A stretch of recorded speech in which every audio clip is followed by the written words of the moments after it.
नमस्कार दोस्तों, आपका स्वागत है मेरे चैनल मोटिवेशन फैक्ट में। तो अब एक बार फिर से भारत की आरबीआई यानी कि रिजर्व बैंक ऑफ इंडिया अपना सारा ध्यान हर एक जगह से हटाकर सिर्फ सोने को इकट्ठा करने पर लगा चुकी है। और भारत की आरबीआई इतनी तेजी के साथ अपनी विदेशी मुद्रा भंडार में गोल्ड को खरीदकर उसकी हिस्सेदारी बढ़ा रही है, जिससे ब्रिटेन, अमेरिका और चीन जैसे देश भी भारत की नीतियों पर सोचने के लिए मजबूर हो चुके हैं कि आखिरकार भारत इतनी तेजी के साथ अपनी विदेशी मुद्रा भंडार में गोल्ड की हिस्सेदारी क्यों बढ़ा रहा है। और अब तो आरबीआई की तरफ से इस साल जनवरी के महीने में खरीदे गए गोल्ड का भी लेटेस्ट आंकड़ा निकल कर आ चुका है। और यह खबर पिछले दिन निकल कर आ रही है, जिसमें बताया जा रहा है कि केवल जनवरी के महीने में कोई थोड़ा बहुत नहीं बल्कि 3 टन सोना भारत की आरबीआई ने खरीदा है, जिससे आरबीआई का सोने का भंडार 879 टन पहुंच चुका है। लेकिन यहाँ पर सोचने का विषय यह है कि जिस समय भारतीय रुपया डॉलर के सामने अपनी ताकत खोता जा रहा है, उस समय भारत की आरबीआई इतनी तेजी के साथ सोने की खरीद में क्यों जुट चुकी है, और वह भी ऐसे समय जिस समय सोने की कीमत अपने इतिहास के सबसे ऊंचाई वाली पोजीशन पर पहुंच चुकी है। पूरी अपडेट क्या है, इस वीडियो को समझते हैं। लेकिन आगे बढ़ने से पहले इस वीडियो को एक लाइक करके चैनल को सब्सक्राइब कीजिए, क्योंकि आपके लिए तो 1 सेकंड का काम है, लेकिन इससे हमारी काफी बड़ी मदद होती है। देखिए, जहां तक हम इस समय विश्व भर में नजरें दौड़ा सकते हैं, उस हिसाब से फिलहाल मैं ग्लोबल अंडरस्टैंडिंग यानी कि दुनिया में अलग अलग देशों के बीच वैश्विक उथल पुथल देखने को मिल रही है।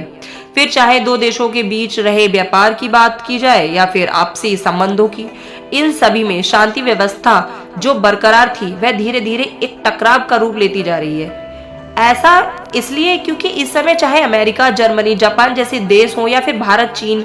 मिडिल ईस्ट के देश हों, क्यों ना हो, सभी देश अपना ही फायदा देख रहे हैं। इसी के चलते ही उन्हें मजबूरी में दूसरे की टांगे खींचना पड़ रहा है। लेकिन टांगे खींचना तो दूर की बात हो गई है, बल्कि हाल ही में अमेरिका नीतियों में बदलाव के कारण भारत का रुपया तेजी के साथ डॉलर के सामने गिरता नजर आ रहा है।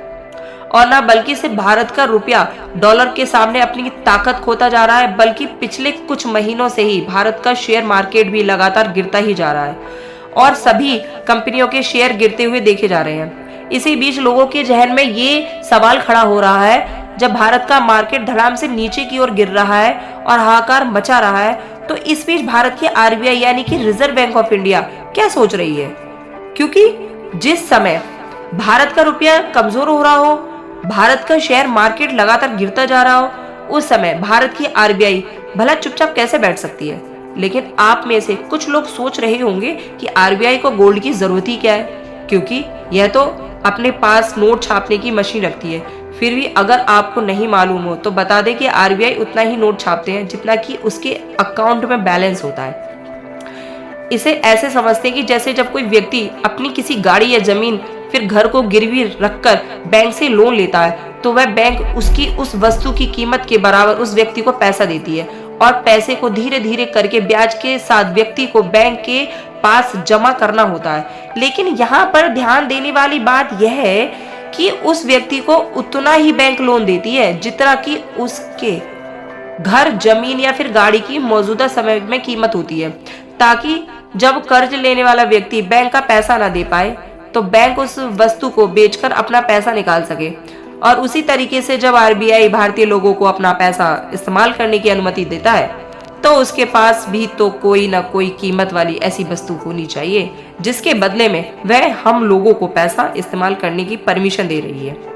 तो उसी तरीके से हम आपको बता दें, हमारी आरबीआई के पास कीमती वस्तुओं के रूप में फॉरेक्स रिजर्व होता है, जिसे हम लोग, साथ ही आरबीआई खुद के बैंक बैलेंस के रूप में गोल्ड, आईएमएफ करेंसी, एसडीआर के रूप में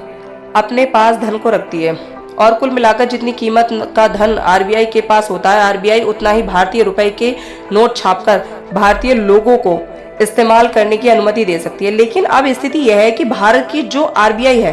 वह अपनी विदेशी मुद्रा भंडार में से डॉलर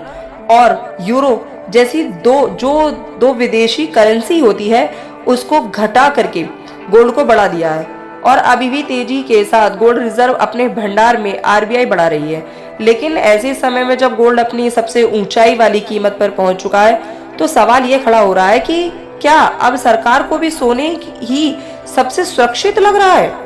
क्योंकि उस समय अनस्टेबल माहौल बना हुआ है और रुपए में लगातार कमजोरी आ रही है। लेकिन इसी आरबीआई ने थोड़े बहुत नहीं बल्कि केवल इस जनवरी के महीने में ही 3 टन सोने को खरीद लिया है,